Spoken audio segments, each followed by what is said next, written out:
What a tangled web we weave, Mark Oh, Rogers. somebody likes this. Somebody's enjoying this. What a tangled web we weave when at first we practice to deceive. Oh, oh, oh, Mark, my heart bleeds. My heart bleeds. I was late, but I had to stop at a Best Buy and pick up some recording equipment, Mark. A friend of mine was going to give me some discounts. I have a couple of tickets to some Big Ten games this weekend. I figure I'm going to run some videos this weekend. I figure I can do that.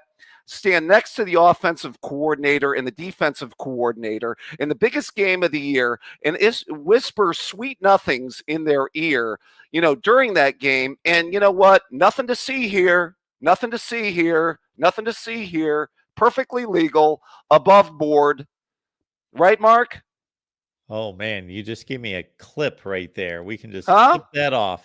You can tell that to Matt Foley, the motivational speaker. I mean Steve Dace, if you want to. But I heard his Did little. you hear Dace last night? Yeah, I heard his little soliloquy. Yeah, I Oh loved his man, little. I loved his little fired "woe up. is me" against the world. The NCAA's out to get us. That's about as old as old. Like every I program in the history of programs has used that line, I Mark. Let's wasn't just be real here. expecting that. I shouldn't have been surprised, but I was not expecting him to be Yeah. that over the top. Like this is BS. I mean, he drew that card from like the bottom of the deck, I think. You know what I mean? He's like, the world's out to get us. The world's out to get us. And I'm not saying every program's done it. I mean, even Ohio State has played that card before. They have. I'm not going to be real with you, but that's, what, you Katie bar the door. You just basically say, let's close ranks. And you know what? Hey, maybe this is a motivational factor for them. Maybe this is something that they can use to get amped up and as a motivational factor, like Dace was saying. I don't know what your thoughts are on that, Mark.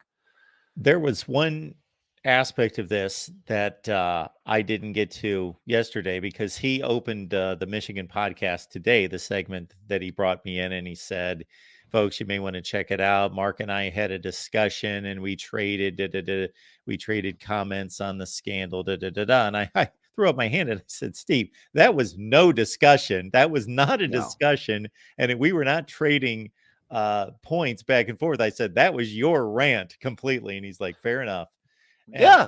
I was, and then he wanted to move on to football, so we did. So it's of course his podcast, and I appreciate that he brings me on every week. So I had to honor that. Otherwise, I wanted to say to him, Steve, is there not such a thing as cheating? If there is a rule in play, regardless of how bad you think the rule is, or that the rule should not exist, if it can be proven that whomever individual or team organization broke the rule, and that rule is designed in such a way where it is a competitive factor. There is a competitive factor, meaning you break the rule to gain an advantage. That is the essence of competitive cheating. And why would anyone cheat? There is only one reason you cheat, and that's to gain an advantage to ensure a win. That I mean, this coming from a guy, I mean, I do find it interesting that this coach was dead man walking a few years ago. Even Mr. Dace, when you had to be his shoulder to cry on there over that period of time, you were his therapist there for a few episodes, I think, Mark, was putting out lists of new coaches and counting down the days of the end of the Harbaugh era, which he did. We can go back and watch the podcast from 2020 and even 2021 after the Sparty loss. He was saying it was the end of the Harbaugh era.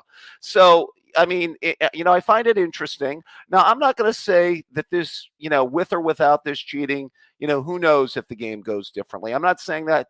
The last two Ohio State teams have had weaknesses on defense that were exploited by other teams. And maybe that at the end of the day, they were just able to exploit those weaknesses. And that was the case.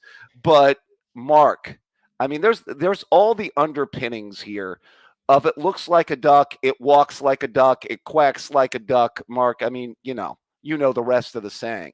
I mean, if you've got a guy, I mean, what's this guy's name?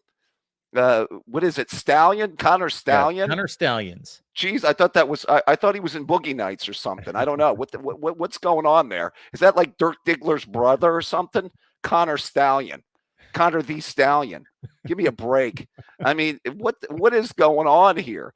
I mean, he's got some covert operative, probably on the payroll. He's getting tickets to go to Big Ten games. By the way, according to Thamel, they went to the SEC title game. I don't know if you read that as well, Mark. Yes, I Okay, did. so they're going to those games. That was Apparently, effective. you know what would have been helpful is if they would have made it to that Big 12 title game last year, and maybe watch TCU play. That Maybe might they have helped them did. out a We little are bit. seeing that they attended games of possible playoff opponents. Yeah. Apparently, not enough deep dive. Apparently, they didn't get the Stallion to the Big 12 title game. Apparently, he couldn't make the flight. I Uh, mean, this thing is, oh geez. I mean, and the guys on the sideline, they have pictures on them literally talking to Moore and talking to Jesse Minter on the sideline during the yes, Ohio State game. I yes. mean, you tell me what's going on there. You know, just a fan of the program on the sideline, talking to the offensive coordinator and nothing in defensive coordinator. Nothing to see here. Nothing to see here. I don't know And if Dace have that in his 15 points, by the way. I didn't get a chance to see his little soliloquy. and I don't know if this is common that analysts are on the sideline because the analysts are not supposed to be in any way coaching the players. So I would not think that it would be common for the analysts to be on the sideline because then there would be the temptation for analysts to be coaching the players. So they're not allowed to do that. So then why would they be on the sideline? And I'm not saying that that doesn't go on elsewhere, but I thought the analysts were um, watching from the booth or somewhere else. Well, no, I mean you got to have him on the sideline. He needs to relay that information, Mark. You know what I mean? So they can write down plays and make notes. Mark, I mean, listen, you know what? I'm going to say something right now. If I was ranking top 10 teams, I have no problem with ranking them number one right now with the way they've been playing. I know they've played Cupcake Central in like the 70 something record, but I've always said if you're going to play a cupcake schedule, at least destroy the cupcakes. And to be fair to them, they've been destroying the cupcakes, no doubt about it. And I give them credit for doing it in an impressive way. And I would have no problem if they were ranking a poll that they would be number one. Now, I still think Ohio State's top 2 or 3. In a Mark Rogers that makes sense based on your criteria, I would see why you would have the Buckeyes number one, you know, with the emphasis you put on, you know, quality opponents and quality victories. But, you know, this I tell you what, Mark. Now, I don't think this is SMU Part 2. I mean, I'm not going to go that far, Mark. I mean, are you? I mean, you have some thoughts. I guess. Yeah, I don't want to put the cart before the horse, but I don't. I'm not going to go there. So my soliloquy on cheating is that cheating, as I just mentioned to you, there is only one purpose in cheating, and that's to change the result of the expected outcome. Right. So that's a horrendous and horrible thing. And I know it seems ridiculous because the argument is, well, they didn't really need to cheat. And don't you think that they were better than all these teams? Then don't do it. So to me, the argument about the need to cheat, the effect of the cheating, the impact to me is completely irrelevant. Right. I I shouldn't, if I'm judge and jury of this, shouldn't have to try to determine, okay, well, did he really need to? And then study the Rutgers offense and defense to figure out how good are they or bad are they that you would have beaten them by this or not. No, you cheated. And so why did you cheat? Well, you cheat to change a result of an outcome. So, but that's not going to be how it's ruled. I know that I'm a contrarian and I'm an outlier when it comes to that, but I would just, you cheated, you're done. You know, we're negating wins, you're done. Listen, and I know that. Listen, I actually think if they get any penalty, I think it would be only for previous to. Now, the thing that would be interesting is if they were found to do this in the previous games this season. Now, if they were found to do that this season in previous games. And I don't know if that's come out yet. Then that's a big time problem. Well, it's come out that they had tickets for the Ohio State Penn State game and they were not used. Like, Mm-hmm. that's not curious. And then, yeah, about the previous games played, that would be interesting. But this is not going to all be settled by the time that we get to the end of this regular season, and there are determinations about playoffs and all of that. Right. I have a feeling that this would be penalty after the fact. I tend to Yeah. agree with you, Mark, that this would be try to if worst case would be try to wipe away 21 or 22 or do something as far as that, which I still think is kind of worthless. I know, Yeah, it is. they're obviously they've put all their eggs into this basket. That's why all those fourth and fifth round draft choices decided to come back to college. Seriously, Mark, what round would Blake Corum have gone in the NFL draft? I'm not well, I love the NFL draft, but Seriously, I'm out of that game in terms fourth, of following where they fourth, were. Yeah, I don't third. think he would have been drafted high. No. No, I mean he's not Zeke Elliott. He's not leaving to go to the NFL because he's that good. Let's be fair. He's not. He's a fourth round pick who's a good college running back. And hey, if he serves their purposes and is a good college running back and puts up good numbers, maybe he plays himself into a second or third round draft pick. Good for him. But I mean, there's a reason guys leave early if they're going to be first round or at least fairly Sure. higher picks normally. Right, Well, they Mark? do now. Now that Yeah. they've got that information to know when they're going to be drafted. Yes. We saw that before where players made all sorts of bad mistakes, but since Yeah. they've had that draft prospectus and they have that feedback from the personnel directors. Yes. I was looking for a comment somebody left in the chat. Yeah. There is no way. They stated that Michigan has had 17 more players drafted since 2020 than Ohio State. There's no way. I have to No, see that. I no. mean, Well, I want to see a breakdown of that. I would love to see a breakdown of that. I'm gonna look it up right now. I mean, first of all, a lot of their draft picks have been very lower round draft picks. I mean, how many first round draft picks have they been producing? Really? I mean, anybody worthwhile that's usually going to be a contributor in the NFL is going to go within the first 2 or 3 rounds of the draft. Now, I mean, obviously they've got the ultimate outlier of all time coming out of their program that went late in the draft. But normally, first, second, and third round draft picks are usually. Now, I say as an Ohio State fan, I thought that Whippler and Jones should have come back to college. Kind of wish that they would have because their draft status was kind of lower than I thought it would be. But they chose to come out early and went lower in the draft. But it was used to be typical that a lot of players wouldn't only come out early if they were at least going to go within the first 3 rounds of the draft. Or so they thought. Or so they didn't have thought. that information. Right. But now they do. Ohio State since 2020 has had 32 NFL draft selections and 9 in the first round. Yeah. I guarantee you that compares favorably nationally with a lot of folks. And we'll see what Michigan's. I should be able to count the first rounders rather quickly because there's not many. No, there's not. There's not 9. I'll tell you that much. Try 5 first rounders. Okay. And then That's we've solid. got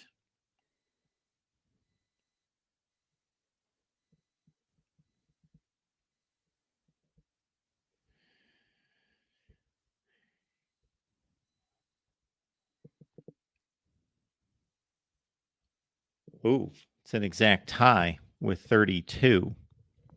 So they both had 32 players drafted. Ohio State 9 in the first round, Michigan 5. So I don't know where that person's coming from. I have no idea. And that's much closer than it's been in 25 years. Right. Well, they had some good players get drafted off that 21 team, like a Jabo and Hutchinson, I believe, both went in the first round, if I'm not mistaken. Yes. So, I mean, that's 2 of their, 5 first round draft picks, I know. And Smith last year, I know, was one of their first round draft picks. So, yeah, I think I will just say whatever punishment they get, I firmly believe is going to be for past grievances. I will say this. Could you see a Pete Carroll exit strategy here, Mark? What do you think? Oh, sure. If Jim Harbaugh has been as close as he's been to flirting with the NFL Yeah. and contemplating it, oh, this might be the last straw. This might be whether it's because he truly feels heat and that I got to get out of here. Uh, I don't want to deal with the ramifications of all this, or if it's just simply, you know what, this whole NCAA business is just a nuisance and I'm tired of dealing with them. Screw them. I'm out of here. I'm done. Sure. Do you know what this does, Mark? This could make for the most interesting game coming up in the history of this rivalry. Think about that for a second, especially if both teams continue on their path. With all this smoke, with all this, with the last couple years, both teams undefeated. Wow. How many Mark Rogers videos are we going to have that week? You're going to have you're going to be running a video like a every 15 minutes or something. Any idea I can come up with that you guys can feed me, we'll hit it. That thing's going to be like, Look, that week will be fire. I will tell you that much. that will be Michigan's going to win like 45-9. Yeah, Wolf, give me 36 points right now. I'll Venmo you tomorrow. Yes. Tomorrow. I mean, I know. First of all, I heard one TTUN fan say this is 2016, 2019, or 2016 Alabama, 2019 LSU had a baby. So they're Wow. already speaking hyperbole up there. Well, with those two teams, we at least knew at this point in the season that was the case. But with this Yeah, Michigan team, we just know they're capable of smacking around Minnesota and Rutgers. sure. Well, you give them time, they'll make out Roman Wilson to be better than Marvin Harrison. They'll probably do that. No. Well, no. That's too much. He's Calvin Johnson and Jerry Rice had a baby. He's that good. They're living in their own universe right now. I get it. High times. You know, just it's amazing though what you can accomplish with a Best Buy account nowadays, and a guy named Conor Stalions on your payroll. We've got our guy, The Rod just Favre checking the here. screen there. There we go.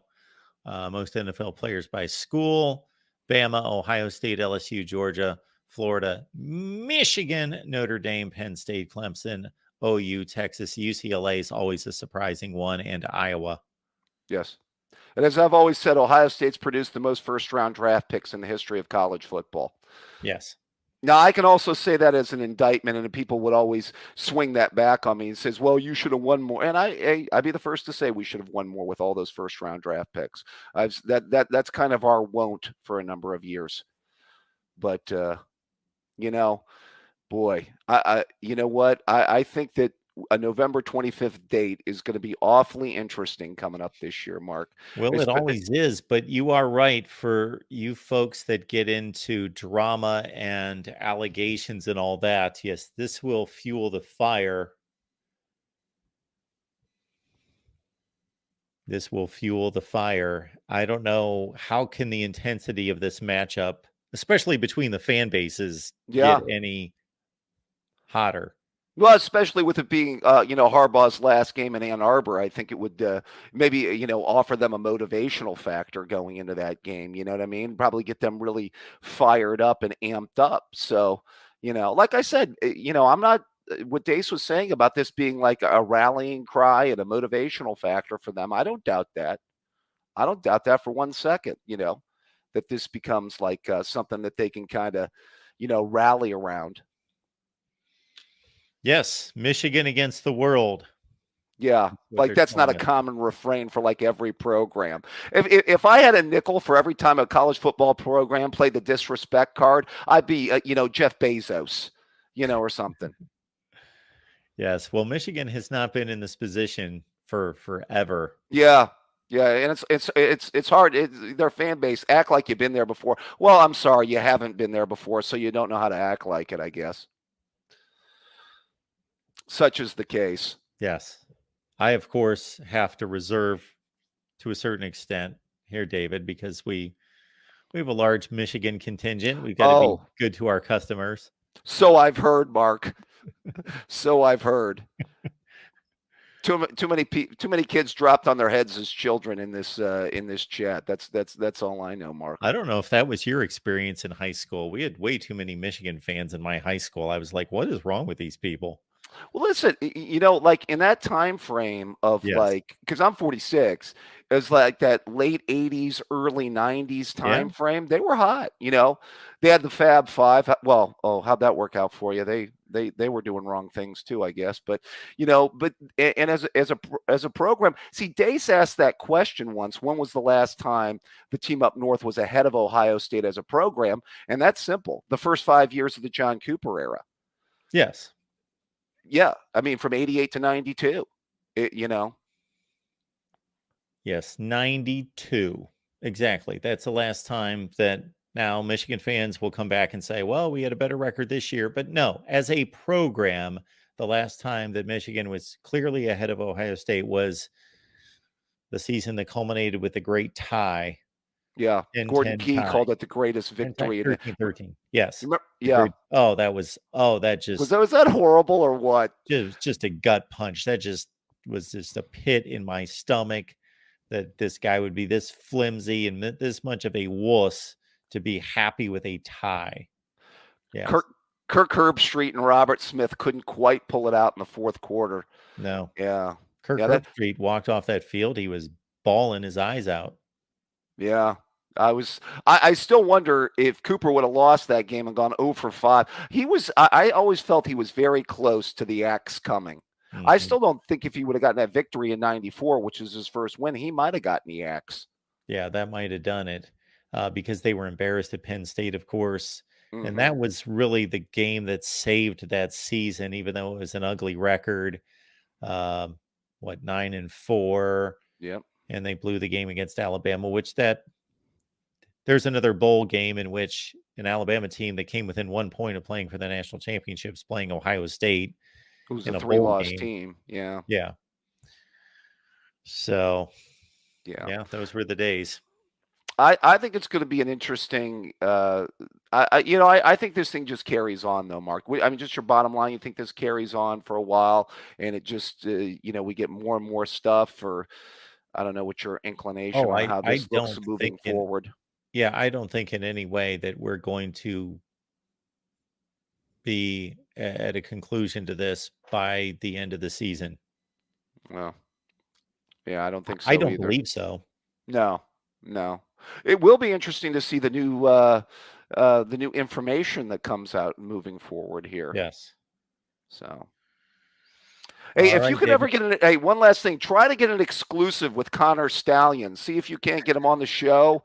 Maybe you can like put him on the show and his voice can be muzzled like he's a mob guy or something, Mark. Or you can put him in like a covering of like black there, so you can't really see him. If you could work an exclusive with Stalions somewhere. Now. I wonder if he's on Twitter. Try and reach out, Mark. Get the Stalions on there. Conor Stalions. Bingo. Yeah. That would be him. Conor Stalions, University of Michigan football, linebackers, Naval Academy. There you go. The guy. Right. I'm surprised his Twitter account has not just blown up, but I'm guessing. No, he was tweeting as recent as October 23rd this year. This guy's only got 84 followers. I would think just because of this that people would be, unless this is I don't think it's a spoof account because, I don't think so. Dude. Because I don't think anyone could post those things. You want to get views and subscriptions up on Mark Rogers TV? Get the Stallion on the show, Mark. And I would love to see that interview. Oh, man. That'd be one for the books. Yes. That would be something else. What is this guy thinking? I don't know. I think, let's say there is, let's take this path that Jim Harbaugh has no idea that this went on. This was a rogue activity. There are people out there, and this is usually a part of these type scandals at universities with big football programs. that there are hangers on that just want to be important. They just want to Right. be, and we know before he actually became a member of the football team that he was chasing, the team across the country, going to games, staying at the team hotel, and just a hanger on. Wow. And now he's on the sideline talking offensive coordinators and defensive coordinators. He's living the life. Somebody's got to get a hold of those bank accounts too, Mark. You got to get a hold of those bank accounts. Maybe he's got something going on in Zurich somewhere. You never know. Yes. All right. All right, David. Good stuff, Mark. Appreciate you being here. As the world turns. That's it.